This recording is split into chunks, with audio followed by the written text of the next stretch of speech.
안녕하세요. 크리스천 생각의 조PD입니다. 저는 현재 한 방송국에서 보도국 소속의 PD로 일을 하고 있는데요. 제 업무 특성상 이슈가 되는 현장에 자주 가곤 합니다. 최근에는 N번방 사건의 조주빈 씨 포토라인 현장에 다녀왔고요. 과거엔 촛불 집회, 세월호, 연평도 포격 사건과 같은 정치적 사회적 이슈를 가진 현장도 자주 가게 됩니다. 이런 현장을 직접 경험하면서 그동안 참 많은 생각들을 하게 되었습니다. 이렇게 혼란스러운 상황들을 어떻게 해석하고 받아들여야 하는지, 특히 저는 크리스천으로서 이러한 이슈에 대해 하나님의 뜻은 무엇일까? 하나님의 생각과 마음은 어떤 것일까? 그리고 어떤 관점으로 이 현상을 해석해야 하는 것일까? 이러한 생각과 묵상을 자주 하곤 합니다.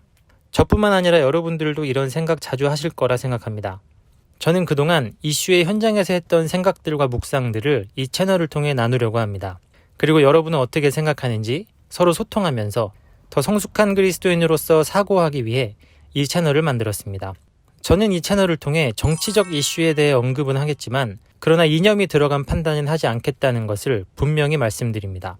여러분들도 아시겠지만 정치적 이슈엔 각자의 이념이 들어가게 마련이고 이념의 차이가 갈등을 낳게 되고 갈등을 넘어 서로 미워하고 불신하는 현상을 자주 목격했습니다. 이런 모습들은 하나님께서 원하시는 모습이 아니라는 것 여러분들도 잘 아실 거라고 생각합니다. 따라서 정치적 이슈에 대한 언급은 하겠지만 이념의 문제까지는 들어가지 않겠다는 말씀을 드리면서 오늘 준비한 첫 번째 이야기를 시작하겠습니다. 최근 국민적 분노를 일으켰던 사건이 있었습니다. 바로 텔레그램 N번방, 그 중에서도 가장 잔혹했던 박사방 사건입니다. 범행 수법은 이랬습니다.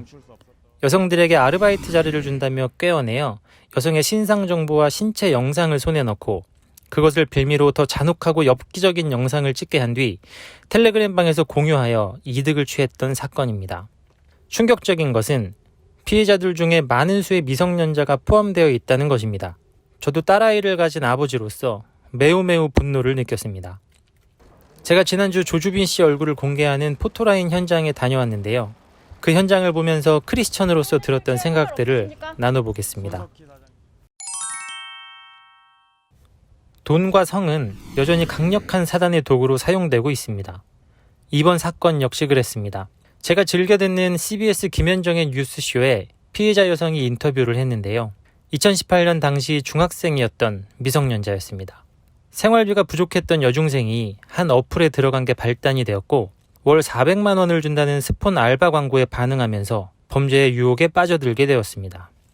운영자와 피해자 사이에 몇 번의 쪽지가 오간 후 텔레그램방으로 이동하자는 운영자의 제안에 텔레그램으로 옮겨갔고 내가 돈을 먼저 보내주겠다는 운영자의 제안에 돈이 필요했던 피해자는 계좌번호와 이름을 넘겨주게 됩니다.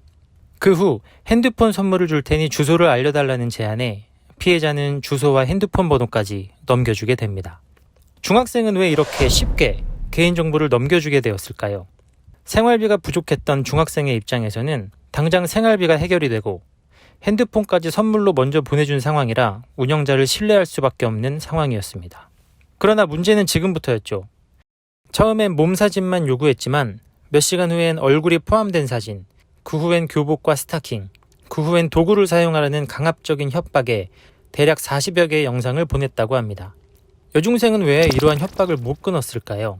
자신의 이름, 주소, 핸드폰 번호, 계좌번호, 얼굴, 신체 사진 등의 개인정보가 통째로 넘어간 상황에서 부모님이나 주변에 새어나갈까봐 두려워져 그 요구를 거절할 수 없었습니다. 그 후 피해 여성은 우울증, 대인기피증과 같은 후유증을 지금까지 겪고 있습니다. 많은 범죄가 그러하듯이 이번에도 돈과 성은 빠짐없이 등장했습니다. 생활비가 필요했던 여중생, 필요를 채워주며 유혹했던 조씨. 너무 마음이 아픈 것은 피해자가 아직 제대로 된 판단을 하지 못하는 미성년자라는 것이었고 더 마음이 아팠던 것은 그 미성년자가 생활비 걱정을 하고 있었다는 사실입니다. 당시 피해 학생의 가정 환경이 어땠는지 알 수 없지만 중요한 것은 우리 주위에 아직도 생활비를 걱정하는 미성년자들이 존재하고 안타까운 것은 그들에게 돈을 주겠다며 접근하는 유혹이 주위에 만연해 있다는 사실입니다. 그렇다면 우리는 크리스천으로서 무엇을 해야 할까요? 먼저 사회적으로는 가해자들에 대한 법적 처벌 강화가 이루어지도록 함께 힘써야 합니다. N번방과 같은 사건은 형태만 바뀌었을 뿐 계속 반복되어 왔습니다. 왜 그럴까요? 바로 법적 처벌이 강하지 않기 때문입니다. 세계 최대 규모의 아동 음란물이 유통됐던 웰컴 투 비디오 사건의 주범인 손모 씨는 이 사이트 개설 당시 19살에 불과했습니다. 박사방 조주빈보다 더 어린 나이였습니다. 문제는 손모 씨의 양형이었습니다. 박사방보다도 더 크고 잔인한 영상을 올렸던 손모 씨의 형량은 달랑 1년 6개월. 손 씨는 이번 달 출소를 앞두고 있습니다. 피해자들은 여전히 아파하고 있는데 손모 씨는 달랑 1년 6개월의 형량을 마치고 출소하게 되는 것이 대한민국의 현실입니다. 하지만 미국의 상황은 좀 다릅니다. 당시 이 사이트에서 영상을 내려받은 40대 미국인 남성은 징역 15년형을 받았고 영상 한 개만 내려받은 미국인 남성도 4년 10개월의 징역형을 받았습니다. 우리나라의 형량은 죄질에 비해 매우 낮은 게 사실입니다. 이렇게 되니 형태만 바뀔 뿐 N번방과 같은 사건은 사라지지 않게 되는 것입니다. 이 틈을 노린 사단은 끊임없이 미성년자들을 유혹합니다. 특히 돈과 성에 대한 사단의 유혹은 성인들도 이길 수 없는 강력한 도구입니다. 요셉도 보디발의 아내가 유혹했을 때 옷을 두고 도망쳐 나왔습니다. 유혹의 현장에서 도망치는 것이 가장 최선의 지혜일 수도 있습니다. 하물며 우리 미성년자들이 돈과 성에 대한 사단의 유혹에서 이길 수 있을까요? 더 쉽게 넘어질 수 있는 아이들이라 더 마음이 아픕니다. 반드시 법적 처벌이 강화되어 이런 시스템이 사라질 수 있도록 우리가 함께 마음을 모으고 힘써야 합니다. 교회와 가정은 무엇을 해야 할까요? 어쩌면 교회의 주일학교 학생들은 상대적으로 덜 위험할지도 모릅니다. 교역자와 교사를 통해 말씀으로 양육받고 있을 테니까요. 문제는 예수님을 믿지 않는 청소년들입니다. 이들의 가치관은 말씀이 아닌 자기 자신일 가능성이 높고 자신이 원하는 것을 얻기 위해 무분별한 판단을 할 가능성이 높습니다. 당시 여중생이었던 그 피해자처럼 말이죠.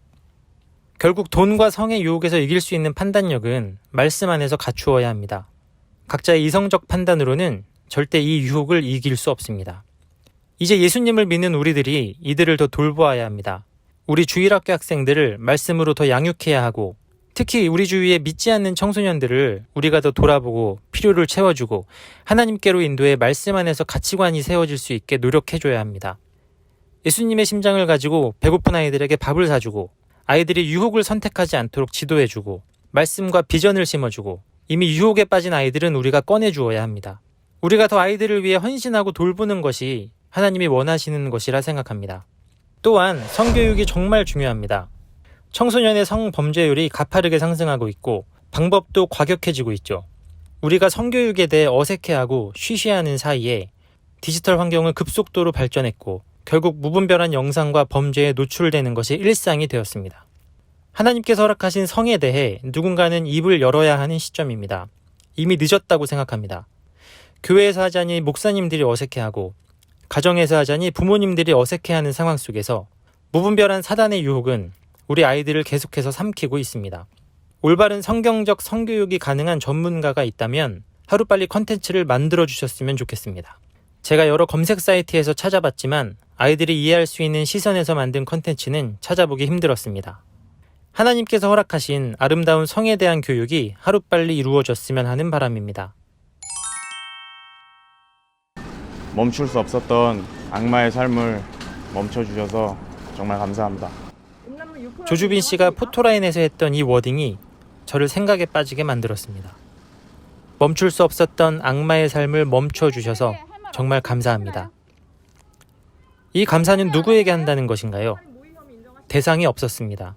문맥상 악마의 삶이 멈추게 되어 어떤 대상에게 감사하다가 맞는 것 같은데 악마의 삶을 멈추어 주셔서 정말 감사합니다라고 이야기했습니다.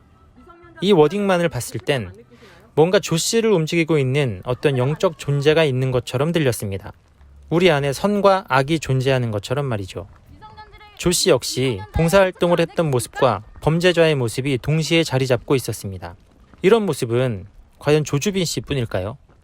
조주빈 씨에 대한 분노의 마음을 추스르고 다시 생각해보니 N번방에서 음란 영상을 즐겼던 사람들과 우리가 다르지 않다는 생각이 들었습니다. 지금 이 영상을 보고 있는 남성들 중 대부분은 학창시절에 불법 영상을 본 경험이 있을 거라 생각됩니다. 그리고 여성분들 역시 이러한 영상을 접한 경험이 있을 거라 생각됩니다. 그렇다면 그들과 우리의 차이는 무엇일까요? 극단적 표현이긴 합니다만 N번방 사람들은 법에 걸렸고 우리들은 걸리지 않았다. 이 정도 아닐까요? 이들과 우리가 다르지 않다는 생각으로 인해 조 씨를 향해 퍼부었던 비난이 약간은 수그러들었고 저의 시선이 내면에 있는 저의 죄에 대한 묵상으로 바뀌게 되었습니다. 우리는 죄의 크기를 따지지만 하나님 앞에선 어떤 죄든 다 똑같은 죄라는 생각이 들었습니다. 우리가 조 씨에게 분노하는 것은 당연합니다. 저도 딸아이가 있는 아버지로서 조 씨의 범행을 보면서 매우 분노했습니다. 피해자에 아동과 미성년자가 다수 포함되어 있다는 사실에 더더욱 분노했습니다. 그러나 분노는 크리스천이든 아니든 모두 할 수 있는 반응입니다. 우리 크리스천은 분노에서 끝내지 말고 한 걸음 더 나아가야 된다고 생각합니다.